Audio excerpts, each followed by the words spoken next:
ದೇವ್ರ ಬಗ್ಗೆ ಒಂದು ಮಾತು ಹೇಳ್ತಾರೆ, ಏನಪ್ಪಾ ಅಂತಂದ್ರೆ ದೇವರು ವರನೂ ಕೊಡಲ್ಲ, ಶಾಪನೂ ಕೊಡಲ್ಲ, ಆದರೆ ಅವಕಾಶಗಳನ್ನ ಕೊಡ್ತಾರೆ.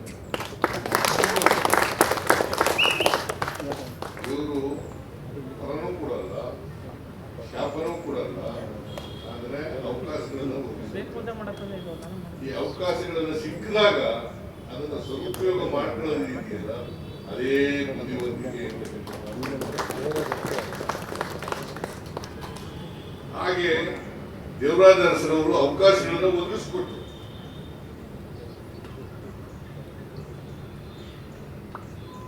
ಅವಕಾಶಗಳನ್ನ ಕೆಲವರು ಉಪಯೋಗಿಸಿಕೊಂಡು ಮೇಲಕ್ಕೆ ಬರ್ತಕ್ಕಂಥ ಕೆಲಸವನ್ನ ಮಾಡಿದ್ರು.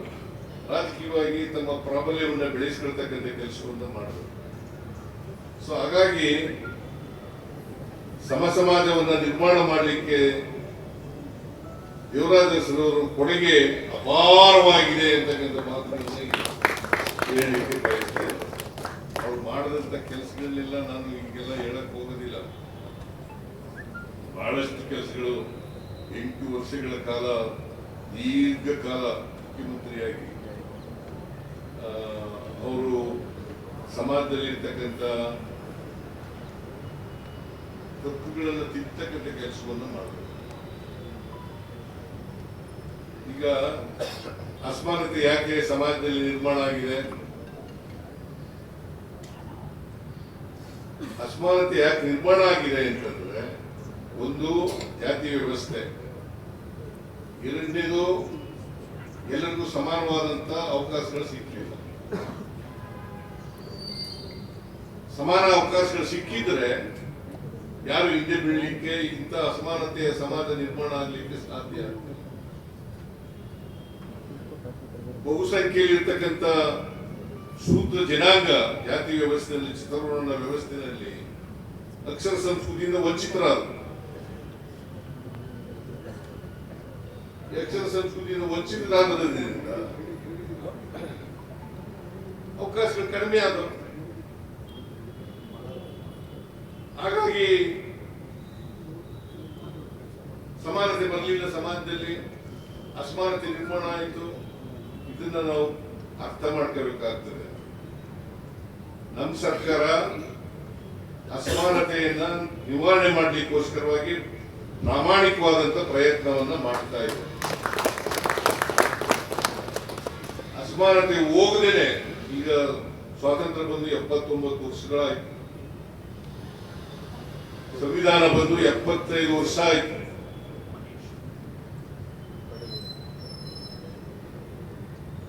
ಸಂವಿಧಾನದ ಆಶಯಗಳು ಇನ್ನೂ ಈಡೇರಿಲ್ಲ. ನಮ್ಗೆಲ್ರಿಗೂ ಸ್ವಾತಂತ್ರ್ಯ ಸಿಕ್ಕಿಲ್ಲ. ಇದನ್ನ ನಾವು ಅರ್ಥ ಮಾಡ್ಕೋಬೇಕಾಗ್ತದೆ. ಈ ನಿಟ್ಟಿನಲ್ಲಿ ದೇವರಾಜ ಅರಸರವರು ಬಹಳ ದೊಡ್ಡ ಕೆಲಸವನ್ನ ಮಾಡಿದ್ರು. ಹಾಗಾಗಿ ಅವರನ್ನ ನೆನ್ಕೋಬೇಕಾಗಿರ್ತಕ್ಕಂಥದ್ದು, ಸ್ಮರಿಸಬೇಕಾಗಿರ್ತಕ್ಕಂಥದ್ದು ನಮ್ಮೆಲ್ಲರ ಕರ್ತವ್ಯ ಅಂತಕ್ಕಂಥ ಮಾತುಗಳನ್ನ ಹೇಳಲಿಕ್ಕೆ ಬಯಸ್ತಾ ಇದ್ದಾರೆ. ವಿದ್ಯೆ ಯಾರ ತುಂಬನೇ ಸೂಕ್ತಲ್ಲ. ವಿದ್ಯೆ ಯಾರ ತುಂಬನೇ ಸೊತ್ತಲ್ಲ. ಅವಕಾಶ ಸಿಗ್ಬೇಕು ಅಷ್ಟೇ. ಹಾಗಂದ್ರೆ ಬಾಬಾ ಸಾಹೇಬ್ ಅಂಬೇಡ್ಕರ್ ಅವರು ದಲಿತ ಜಾತಿ ಹುಟ್ಟಿದ್ರು. ಅವ್ರು ಹೆಂಗೆ ಮಹಾ ವಿದ್ವಾಂಸರಾಗಲಿಕ್ಕೆ ಸಾಧ್ಯ ಆಗ್ತದೆ, ಮಹಾ ಮೇಧಾವಿ ಆಗ್ಲಿಕ್ಕೆ ಸಾಧ್ಯ ಆಗ್ತದೆ. ಹಾಗೇನೆ ವಾಲ್ಮೀಕಿ ರಾಮಾಯಣ ಬರೆದರು, ಮಹಾನ್ ಕಾವ್ಯ. ಯಾವ ಜಾತಿ ಸೇರಿದವರು ಅವರು? ವಾಲ್ಮೀಕಿ ಬೇಡ ಜಾತಿ ಸೇರಿದವರು.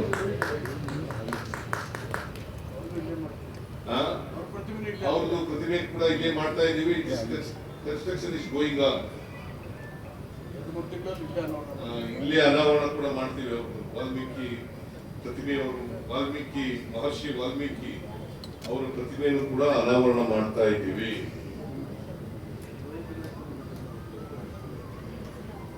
ನಾನು ಯಾಕೆ ಈ ಮಾತನ್ನು ಹೇಳ್ತಾ ಇದ್ದೀನಿ ಅಂತಂದ್ರೆ,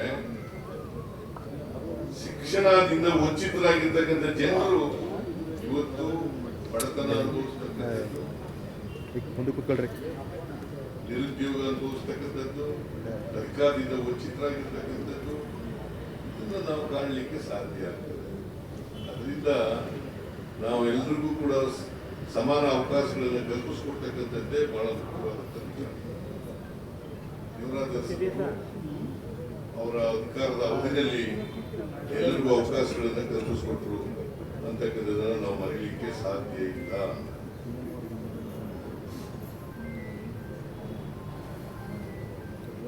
ಅಂತ ಮಹಾನ್ ವ್ಯಕ್ತಿ ದೇವರಾಜ ಅರಸರು.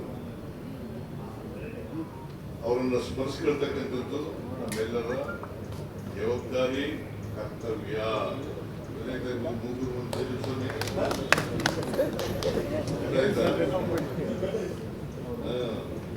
ಈ ಕರ್ನಾಟಕದ ನಾಮಕರಣ ಮಾಡೋದವ್ರು ಯಾರು ಗೊತ್ತಾ? ಎಷ್ಟನೇ ಇಸ್ವಿನಲ್ಲಿ?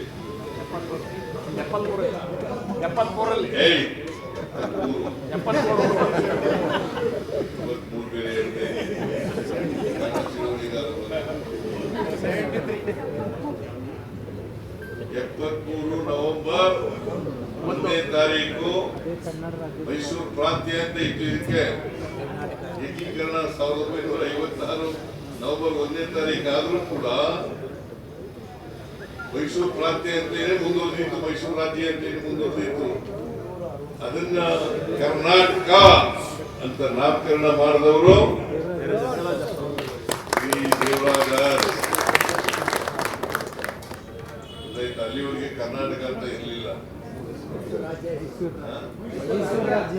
ಅದಕ್ಕೆ 51 ವರ್ಷ ಆಯ್ತು. ಈಗ 52ನೇ ವರ್ಷ. ಈಗ 52ನೇ ವರ್ಷ. ನಾವು ನಮ್ಮ ಸರ್ಕಾರ ಕರ್ನಾಟಕ ಸಂಭ್ರಮ 50 ಅಂತಕ್ಕಂಥದನ್ನ ಆಚರಣೆ ಮಾಡೋದು.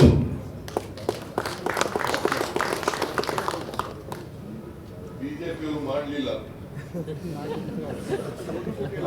ಅವ್ರ ಕಾಲದಲ್ಲಿ ಇದ್ದಾಗಲೇ 50ನೇ ವರ್ಷ ಆಗಿದೆ, ಮಾಡಲಿಲ್ಲ. ನಾವು ಅದನ್ನ 51ನೇ ವರ್ಷ ಆದ್ರೂ ಕೂಡ ಕರ್ನಾಟಕ ಸಂಭ್ರಮ ಅಂತೇಳಿ ಮಾಡೋದು. ಅದೇ ವರ್ಷ ಈ ರಾಜ್ಯದಲ್ಲಿ ರಥಯಾತ್ರೆಯನ್ನ ಮಾಡಿದವರು ದೇವರಾಜ ಅರಸರು. ರಥಯಾತ್ರೆಯನ್ನು ಮಾಡಿದವರು. ಈ ರಥಯಾತ್ರೆ ಮಾಡುವಾಗ ಆದ್ಮೇಲೆ ವಿಧಾನಸೌಧದ ಮುಂದ್ಗಡೆ ಭುವನೇಶ್ವರಿ ಪ್ರತಿಮೆಯನ್ನ ಅನಾವರಣ ಮಾಡಿದ್ದು ನಮ್ಮ ಸರ್ಕಾರ.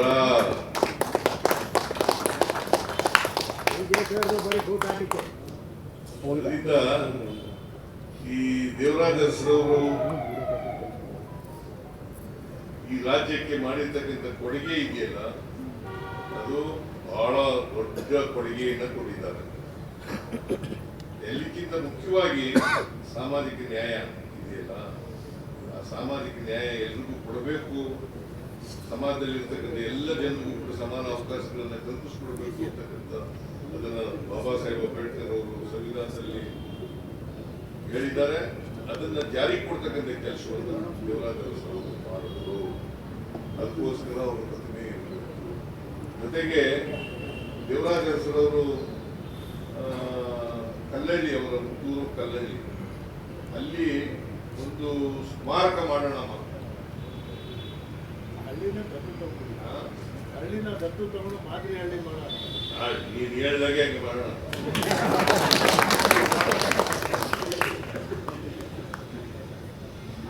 ಭಾರತಿ ರಾಣಿ ಕೇಳ್ಕೊಂಡು ಬಹಳ ಅಂತಕ್ಕಂಥ ಮಾತುಗಳನ್ನು ಹೇಳಿ ಇವತ್ತು ಅತ್ಯಂತ ಸಂತೋಷದಿಂದ ರಾಜ್ಯದ ಜನತೆಯ ಪರವಾಗಿ ಮತ್ತು ಮೈಸೂರು ಜಿಲ್ಲೆ, ವಿಶೇಷವಾಗಿ ಮೈಸೂರು ಜಿಲ್ಲೆಯ ಜನತೆಯ ಪರವಾಗಿ ಈ ದೇವರಾಜ ಅರಸರವರ ಪ್ರತಿಮೆಯನ್ನ ಲೋಕಾರ್ಪಣೆ ಮಾಡಿದ್ದೇನೆ. ಅತ್ಯಂತ ಸಂತೋಷದಿಂದ ಮಾಡಿದ್ದೇನೆ.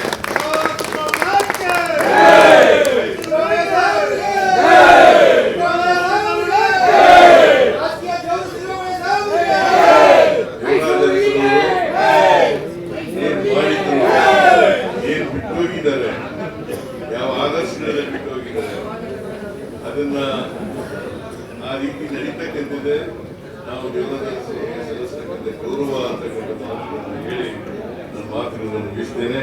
ಜೈ ಹಿಂದ್, ಜೈ ಕರ್ನಾಟಕ.